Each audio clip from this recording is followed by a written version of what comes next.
Great question. How to create a rapport with the client, but not be a pushy sales, but how to, or create urgency if they want to buy something. So that's a great question. The way that we do it pretty much, we focus on um, who they love and who they care about, right? And when we dig into, so tell me, Joe, when most people fill this form out, they're thinking about someone they love and care about. What, who are you? Who do you love and care about? And then they just say, well, John's son. Oh, okay. So tell me about John. Does he live in the area? How old is he? Do you have any grandkids with John? That kind of thing. Is John your only child, or is he the most responsible one? You're just kind of lightening it up. And the reason why you're doing this, you're trying to create that emotional hook in them that, yeah, they love their son. We want to know about him. We want to know, tell them about John, you know? And and then every time, instead of saying beneficiary, you're personalizing it to John. So, so after you find out about John, then you really summarize. I like to summarize. So what I hear you saying, Joe, is that when you die, you don't want to create a financial burden for John, your son. Is that what I'm hearing today? And then he either says yes or no, right? You give him a kind of a yes or no. And what's he going to say? No. He's going to say, well, yeah, absolutely. Okay, cool. I just want to make sure that we know who we're doing this for and why you're doing it, so I can feel comfortable that, that you really want to take care of John, your son.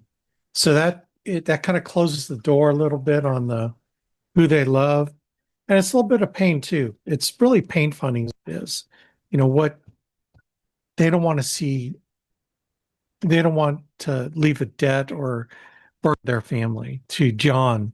Okay. Once you get that done, then it's just, okay, well, that's here.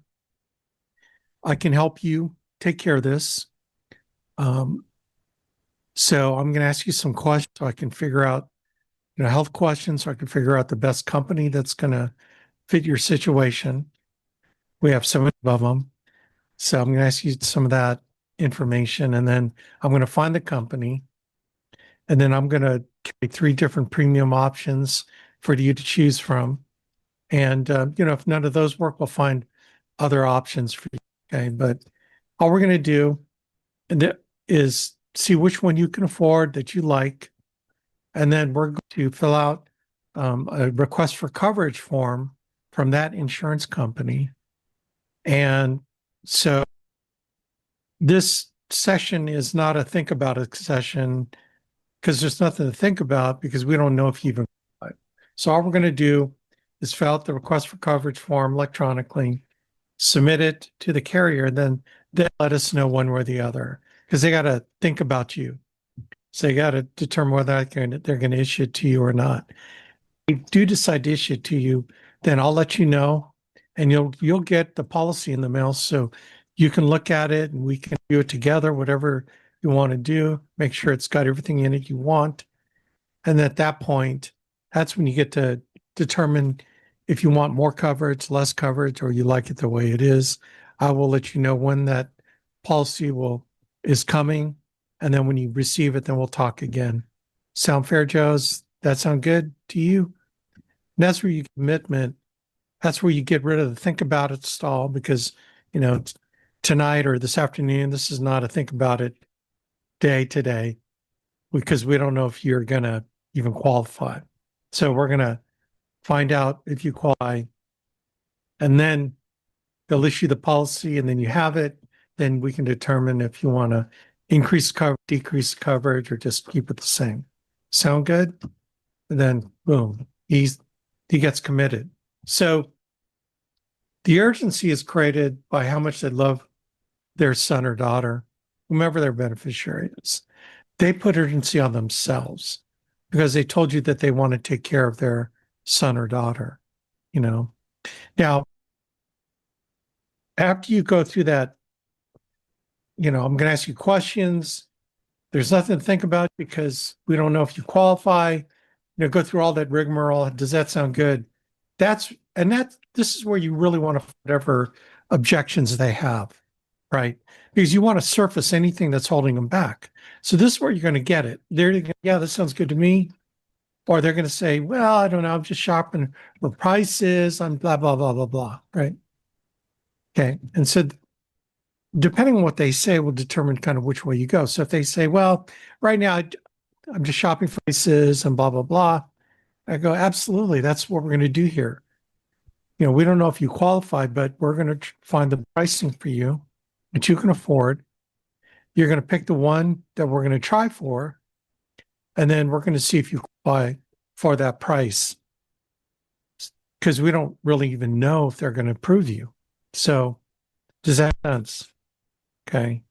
So the price thing you kind of take out of the equation because you tell them I'm going to present you a price that you afford, so at least we know it's at the price point you can afford, and then it'll be in the insurance company hands whether or not they decide to approve you for that price, raise the rates on you because your health is worse, or decrease rates because your health is better. We'll know when it happens. Does that make sense? So, and then once you answer that, then they'll come up with something if they're really, stalling. Well, I don't really do any. I don't know if I'm ready to do anything now. It's like, absolutely. The insurance company doesn't want to do anything either. Like, when you apply for this, you're actually conditionally covered. Shows you died during the application process. The insurance company will pay out the death benefit if your application was legit. So you are going to be covered as soon as we're off the phone, the conditional coverage. So that's kind of a, advantage on your part, but you're not making a decision. You're not making a decision today. All we're doing is filling out the application for coverage, sending it into the insurance carrier, and they're going to determine whether or not you qualify. So really, there's no real decision today other than what price point you want to be at. The decision is when you receive the policy, and then at that point you can determine if you want to, get more coverage, less coverage, or keep it the same. What you want to do, right? So that's how I can kind of edge them closer to, okay, let's go ahead. Now, if they're still hemming and hawing, this is where you can go because of all the stuff you did ahead of time. If they're like, yeah, I don't know, blah, blah, blah, I'm just not sure if I want to do that. Okay, well, fair enough. Let me just ask you a basic question. When we conversation, you told me that John, your son, was the person you loved and cared about, and you want to make sure that doesn't suffer a financial burden when you die. I mean, has that changed at all? So you use the has that changed, right? It was just 10 minutes ago, but has that changed at all? No, that hasn't changed. Okay. Well, there's no here. And honestly, you don't know if you're even going to be covered by the carrier for the price that we're going to apply for. So wouldn't it make sense just to go ahead and see what you qualify for? And then we can at least get the underwriting out of the way, and then we'll know better, that you qualify and all that. At that point, you can make a decision. Makes sense, Joe? So basically what you're doing, so here's the strategy. When people come up with that, I don't know if I really want to make a decision now. What you're doing is you're, in their minds, the decision is this big decision, like, buying a house is a big decision. All we're saying is, well, why don't you let's go look at a house to see if you like it. That's what we're doing. We're making this buy a house decision into, well, let's go take a look. Make it a small decision that they're more comfortable pursuing than a big decision like committing to a monthly premium payment for the next 30 years, next 60 years, however long they live. You're really minimizing the big decision to just a small step. All we're taking is a small step. There's no big decision. And then the next step is after they approve it or disapprove it, the next step is what do you do from here Do you want to keep it? Do you want to raise the rates, lower the rates now that we know that you're qualified? Again, minimizing the decision so it's something they can move forward with. Does that make sense? Yeah, that makes complete sense. Can you hear me better Hold now? on. Oh, yikes. Hold on. Okay, I'm Okay, speaking through my phone. okay, I can hear you now. Oh Does that make man. sense? Yeah, everything makes sense. I just wish that my headphone audio was working. Um, yeah, I I love what you just told me because it exposed a lot of the holes that I had in my approach. Um, because what I was telling people was, hey, so we're just gonna look through your options and like, see if you qualify. But I think it might have been just my flesh because I was just like, okay, we're going to probably apply for this, right? Because in my head, I was thinking, okay, I need the commission or whatever, or just like, Yeah. want to make the sale. Where I kind of like left off, I didn't have the compassion and like the patience that I was supposed to exude. I think it, So I yeah, wouldn't say it was, I mean, there could be some of that, but it was probably more you went into transactional mode yeah, instead of emotional mode. And the emotional mode is what gets people to purchase, gets them to buy, to move forward. The transactional mode is all the stuff later of what they can afford. Can I afford, 79 bucks a month or 59 bucks a month mm, or 29 bucks a month? I mean, that's the transactional part. You're kind of getting way ahead to the transactional part. And when mm, people you start acting in a transactional way, that's where you get a lot of, I don't know, I'll think about it. You know what I mean? But yeah, when you hook them emotionally, that's where you get a lot more. It's more rich with what you can get. gotcha.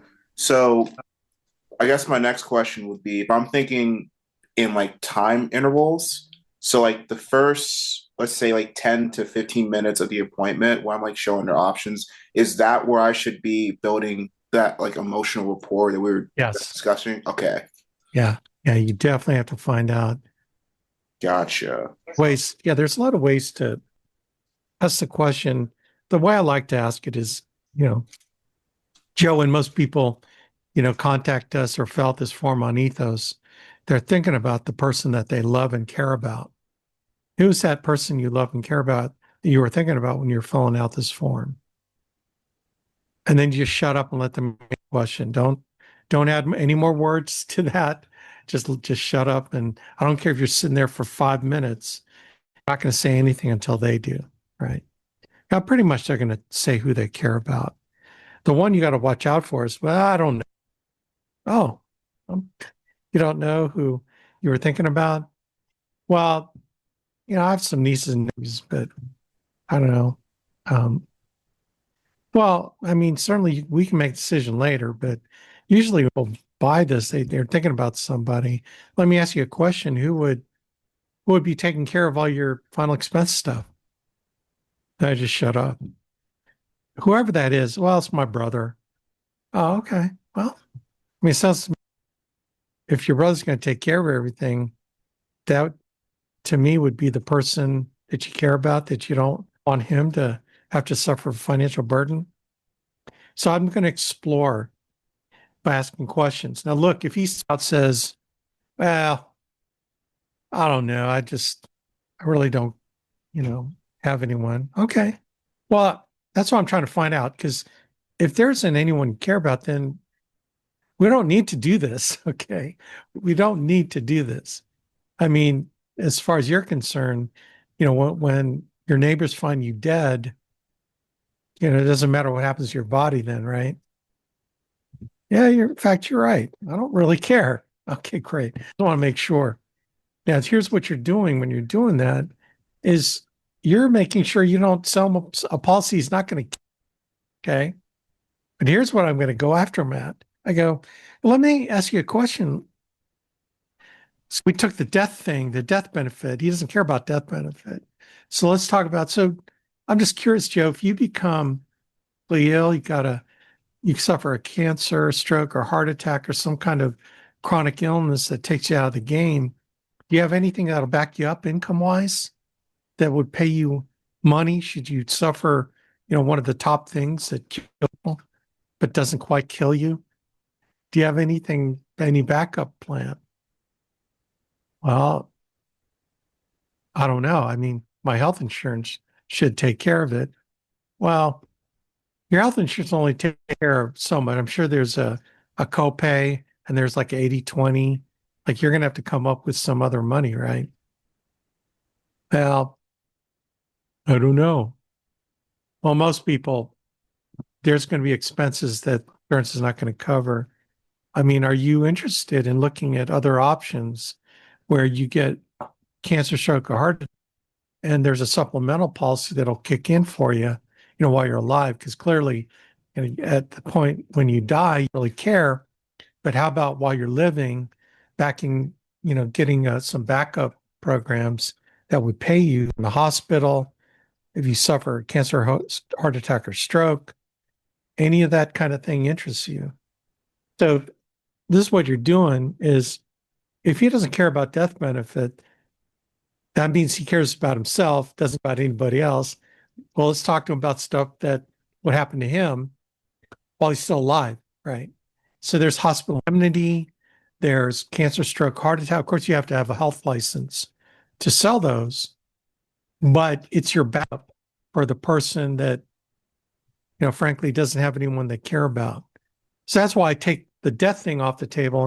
I look at these other options, and that's where I can continue to sell for something that he needs, instead of death benefit, which he does not, right? So that's kind of where I pivot. Does that make sense? Yeah, that makes complete sense. I'm like writing a bunch of Yeah. Well, I have this recorded, so I'll send you the recording. And the other thing too is we have so many products. So it's okay if you're not prepared to quote them those things. Okay. What you do is now, Joe, look, I don't want to spend all this time educating all this stuff, but if you are interested in putting some products together that you might want to evaluate, why don't we book another appointment for tomorrow morning and let's base and present some options for you to see if that might help you. And then I would just read an appointment and then go with Mary or Joy. Joy would probably be the one when it comes to all the supplemental stuff. And then she'll bone you up get you all boned up on all this stuff so that you can at least present something viable to the client. Yeah. So my final question is, how do you determine if a sale is going to be, I guess, a lost sale? Like when you pull back and just say, hey, let's continue this like another period of time. Because right now we're at few people that said they were going to reach out to me when they were ready, but they never did. And they said that like finance were issue and like it's just too chaotic to look into. And I just I am there. But like I don't want to, right. Waste time waiting. Okay, so this is how you deal with that. And they're just like, I don't know if I'm busy. I got this, and this, and blah, blah, blah, blah. It's like, okay, yeah, no worries. I'm here to help you. If you're not ready to be helped right now, let's find another time after you clear some of the stuff on your mind and your schedule and find a better time to take care of this.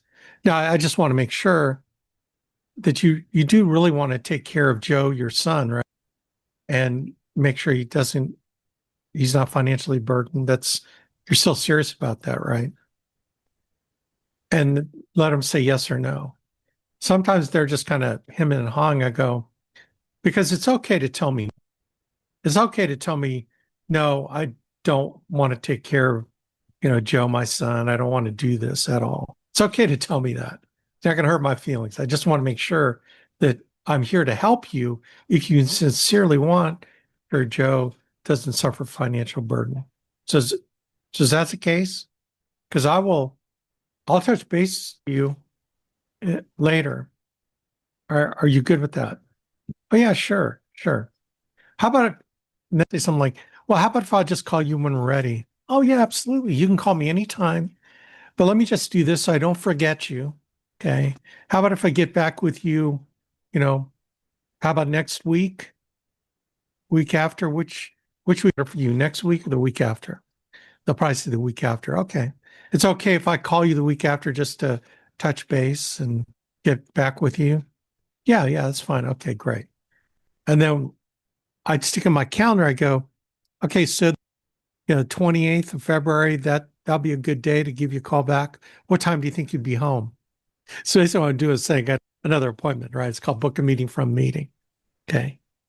Yeah, after 5. Okay. How about I give you a call after 5? Base, just see how things are going. No pressure. We don't have to do this, but if you really want me to, I will. You're free to call me anytime. So what you're doing is you're taking it out of their hands and putting it in your control, right? That accept that, well, how about if I call you when I'm ready? Oh, absolutely. You can call me anytime when you're ready. But why don't I do this so I don't forget you? Next week or the week after, which is better for you? You know. Well, how about next month? Absolutely. I'll give you a call in March. How about the first weekend of March? First week in March. How about March 3rd? I'll give you a call back. What time do you think you'd be home from work? Okay, or whatever, right? What time are you going to be up and around? And I'll just put in my calendar and saying I'll touch base with you then. Never say the word follow up. Follow up's like a nasty word. Never say follow. I'm checking back with you, right? I'm going to check in with you. Don't use the follow up word because that's sort of the language for them to no show you. Okay. Oh my gosh. Yeah, never use that word follow up. Just I'm checking back. One kind of check in with you, that kind of thing. So that's where you stay in control. You kind of put a time limit on, well, call me next year. So I needed this coaching call so bad. Because questions, a bunch of other people. I mean, do you mind if I send this out to other people so they can listen? absolutely, I just wish my laptop audio was working. I'm ready to get back into this. See, absolutely rock it. Missed you. So I'm so glad you're getting back into the swing of things. Yes, sir. All right. So thank you so much for meeting with me. Absolutely, you can post this to YouTube. Hey, YouTube. And yeah, I shall see you. When's our next team meeting? We're doing a sales call Thursday night at 8:30 p.m. Okay. Absolutely. I will see you Thursday night. That's good. All right, Zay. Take care. All right, dude.